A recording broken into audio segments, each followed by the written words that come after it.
naman ginawang pagkain yung aspin kahapon. Eh, bawal yun! Agoy, agoy, agoy!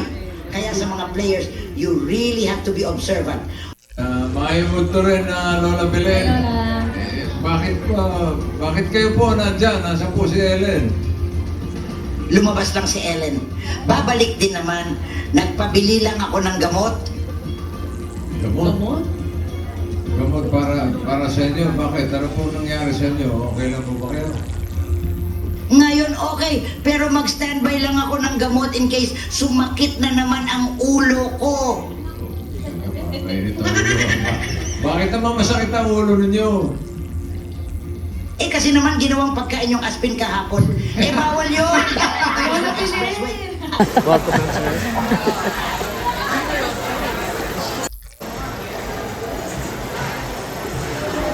Masaya ako at masaya ang mga anak ko.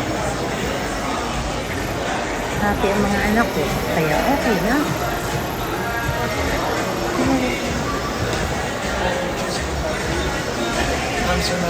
Hello po. Good morning po. Good morning po. Welcome back mga kaaldab. Ito po yung last episode ni Maine Paul Carson sa EAT.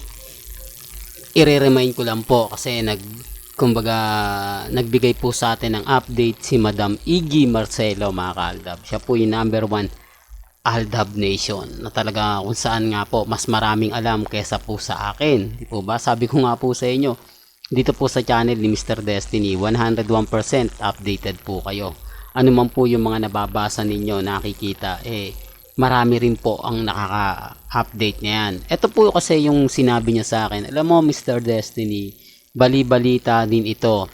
Yung iba siguro hindi pa to alam o yung iba alam. Kaya nga po hindi ko muna binabalita to dahil alam ko kumbaga hindi naman siya totoo. Dahil kung titignan nyo mga kaaldab, may kanya-kanyang issue na lumalabas. Di po ba? Kasi kung titignan nyo po, ito po yung last episode ni Mengay na wala naman po, di po ba? Hindi naman po ramdam dahil kumbaga napaka-sexy niya at talagang gumigiling pa po siya, di po ba? Sinasabi pa po ni Bossing Big Soto na ang baba na niyan, di po ba? Sa one for all for one sa barangay. Tapos ito po yung pinaka-latest. Ito po yung siguro September 15, 18 at mga siguro September 18 o kaya 20, ganyan po yung mga time na kumbaga nandito na nga po sa ibang bansa sa US si Mengay. Pero dito kapansin-pansin nyo naman po, di po ba? Wala, di po ba? Wala walang kumbaga kaganap-ganap. Wala dito. Dito nagsalita si Ibiang. Sabi niya masaya lang po yung anak niya, masaya na rin siya. Di po ba? Ang kumakalat po kasi sinasabing ni Madam Iggy Marcelo na nakuha niya raw update o siguro may nabasa siya na sinasabi nga po na tatapusin muna daw po mga anak si Maine Paul Carson bago daw po bumalik sa showbiz. Remind ko lang po, alam nyo mga kaaldab, ito siyempre yung iba sinasabi totoo yan. Hindi po ba sinasabi sa Mr. Destiny 101% totoo yun. Buntis nga siya. Sinasabing ganon, kaya daw po nagpakasal. May issue po kasi mapapaisip din po kayo. Di po ba mas masarap ipanganak ang isang Pilipino dito po sa bansa niya, hindi po sa Amerika? Di po ba? Kasi magiging, pag doon siya pinanganak, magiging ano siya, di po ba? Real talk to mga kaaldab, mag-half Philippines, kumbaga magiging dun yung birth certificate niya gagawin, di po ba? Magiging American citizen siya na half. Di po ba? May nasa dulo ng dila natin, hindi natin. Doon na lang po sa mga makakaintindi, hindi po ba? Comment na lang po kayo. Kasi kung sa Pilipinas siya, di po ba? Magiging pure Pinoy siya. Although Pinoy din naman po. Ang ibig ko lang sabihin, hirap paliwanag mga kaaldab eh. Pero mas masarap di po ba na manganganak ka na andito ka sa Pilipinas kasama mo ang mga magulang mo nasa parang kay di po ba, kay Colin. Real talk mga kaaldab. Although yun talaga yung sinasabi nila. Sa punto ko mga kaaldab, kaya ako nga po pinapakita itong video na to para lang klaro kasi may mga update pa po eh. Kumbaga kumukuha pa rin po ako ng update. Maya-maya lang i-update ko pa rin po sa inyo. Hindi po ba? Kaya dun sa mga nagsasabing, kumbaga, totoo yon, Mr. Destiny, kumbaga, parang tignan na lang po natin. Sa ngayon, wala pong nakikitang rason eh. Kasi dapat nagpo-post si Mengay ng manggang hilaw, may siling asin, di po ba? Sinasabi niya yan eh, pagka nagbibigay siya ng mga post ng update na ganito ganyan. Tapos sasabihin niya pala biro si Mengay, hindi ako buntis, nagpo-post lang ako ng ganito, masarap, di po ba? Kaya nga po wala pa rin eh, kahit si Ibyang eh. Ito nga po, isa pa. Sinasabi rito ni Ibyang, mga kaaldab, na bago po malaman ng madlang people, siya po muna. Totoo naman po, siyempre, magulang po muna ang magsasabi niyan. Dito kitang-kita nyo yung kaseksiyan ni Mengay, no? Di po ba? At matangkad talaga si Mengay. Dito na lang may mali na eh, di po ba? Kaya nga po walang naniniwala na nasa US si Mengay kasi wala naman pong maipakitang pruweba at ebidensya. Di po ba? Tignan nyo po, oh, konti lang diferensya ng tangkad niya kay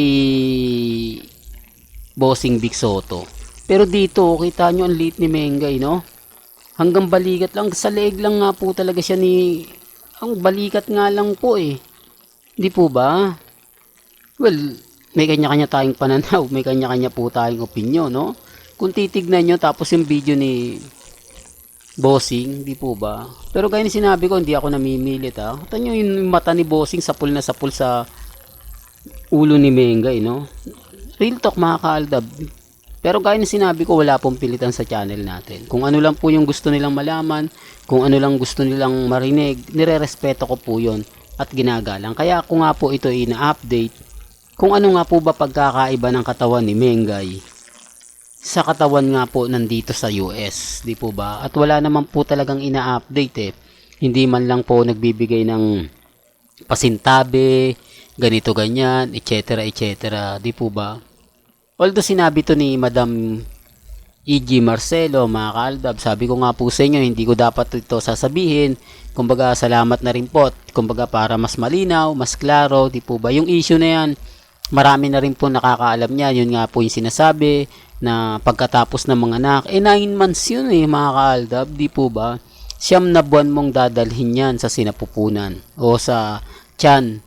Ibig sabihin, 9 months na hindi makikita si Mengay. O pagpalagay mo ng 10 months kasi pag bagong panganak, magbibilang ka pa rin ng 1 buwan, di po ba, bago makarecover. Dahil nga po syempre, edi almost 10 months, di po ba? Kaya malalaman po natin yan kung totoo. Hindi, September po umalis, October pa po, wala pa ring update. Pero tignan na lang po natin. Ulitin ko, salamat po kay Madam E.G. Marcelo. Mabuhay po kayo hanggang gusto po ninyo. Pero, kumbaga hanggang dito na lang po yung updates natin, ha. Kaya kung gusto nyo pa po ng pinaka-latest at sariwang update, abay tumutok lang po kayo dito sa channel ni Mr. Destiny para updated po kayo sa mga latest at sa mga bagong video po na ilalabas po natin maya-maya lang. Hanggang sa muli, salamat po sa panonood at pakikinig.